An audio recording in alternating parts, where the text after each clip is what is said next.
মল মাস কি? মল মাসের রহস্য।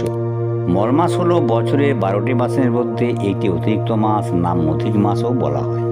মল শব্দের অর্থ বর্জ্য পদার্থ, যা অপবিত্র বা অশুদ্ধ বলে খ্যাত। এই মাসে শুভ বা মাঙ্গলিক কাজ করা নিষিদ্ধ, যেমন গৃহপ্রবেশ, বিবাহ, অন্নপ্রাশন সহ যে কোনো কাম্যকর্ম। মল মাস কথাটির মধ্যে মল কথাটি আছে, যা নোংরা ও অশুদ্ধ, কিন্তু ধর্মীয় দৃষ্টিতে এটি আবার খুবই পবিত্র মাস, তাই একে পুরুষোত্তম মাসও বলা হয়।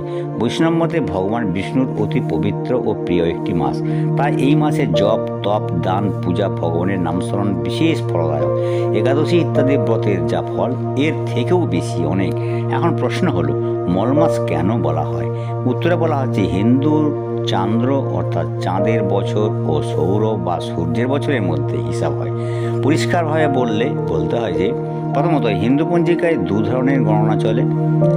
চান্দ্র বছর, যেটি চাঁদের উপর ভিত্তি করে করা হয়, আর সৌর বছর, যেটি সূর্যের উপর ভিত্তি করে করা হয়। ক, চান্দ্র বছরের হিসাব একটি চান্দ্র মাস সমান 29.53 দিন। মাস 12টি, অতএব 29.53 গুণিত 12 সমান 354 দিন। খ, সৌর বছরের হিসাব পৃথিবী সূর্যকে একবার প্রদক্ষিণ করতে সময় লাগে 365 দিন 6 ঘন্টা। দ্বিতীয়ত 2, তাহলে সৌর বছর 365 মাইনাস চান্দ্র বছর 354 সমান 11 দিন। অর্থাৎ প্রতি বছর চান্দ্রপঞ্জিকা 11 দিন পিছিয়ে পড়ে আর সৌর 11 দিন বাড়া হয়। 3, এই পার্থক্য কিভাবে জমা হয়? বছর মোট পার্থক্য, বছরে 1 বছরে 11 দিন, তাহলে 2 বছরে 22 দিন, তাহলে 3 বছরে 33 দিন। তাই এই 33 দিন সমান 1 মাস, অর্থাৎ প্রায় 2 বছর 8 মাস পরে এই পার্থক্য 1 মাসের সমান হয়ে যায়।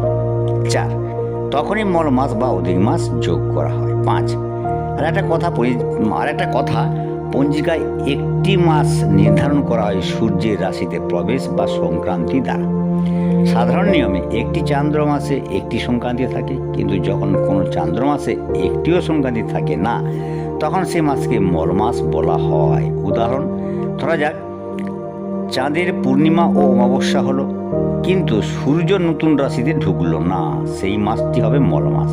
6, মাসের নাম কিভাবে হবে? অধিক মাসের নাম হয় পরের সংক্রান্তির নাম অনুযায়ী। যেমন জ্যৈষ্ঠ মাসের আগে অতিরিক্ত মাস আসে, সেটি হবে অধিক জ্যৈষ্ঠ মাস, মল মাস।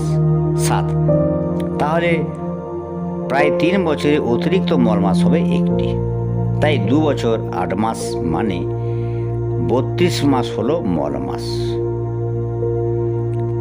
আরও পরিষ্কার করে বললে হয়, চান্দ্র বছর ছোট আর সৌর বছর বড়, তাই ছোটকে বড়র সঙ্গে মিলতে মাঝে মাঝে একটা অতিরিক্ত মাস ঢুকিয়ে দেওয়া হয়, সেটিই হলো মল মাস বা পুরুষোত্তম মাস।